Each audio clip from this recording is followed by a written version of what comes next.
Monsieur le ministre de l'Intérieur, nous avons découvert que vous nous accusiez d'être complices d'un terrorisme intellectuel. Nous avons naïvement pensé qu'il s'agissait d'un poisson d'avril avec, certes, un fond de vérité, tout travail intellectuel semblant en effet vous terroriser. Mais pendant que vous étiez occupé à recycler les théories de l'extrême droite pour servir vos ambitions personnelles, un compte Twitter a révélé publiquement l'existence de boucles Telegram néo-nazis invitant à commettre des attentats contre nos compatriotes musulmans. Et je vous parle là d'un terrorisme bien concret.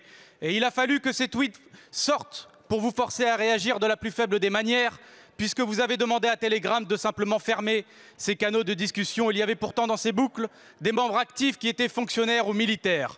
L'État ne peut avoir qu'une seule réponse envers eux: dehors.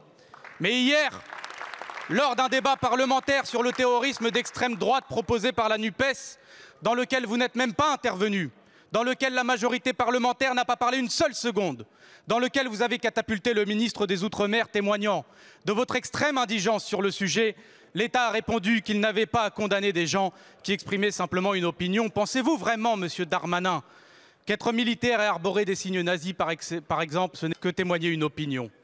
Monsieur Darmanin, que vous fassiez de la politique de la pire des manières, c'est une chose, mais vous n'avez pas le droit de vous affranchir de vos responsabilités.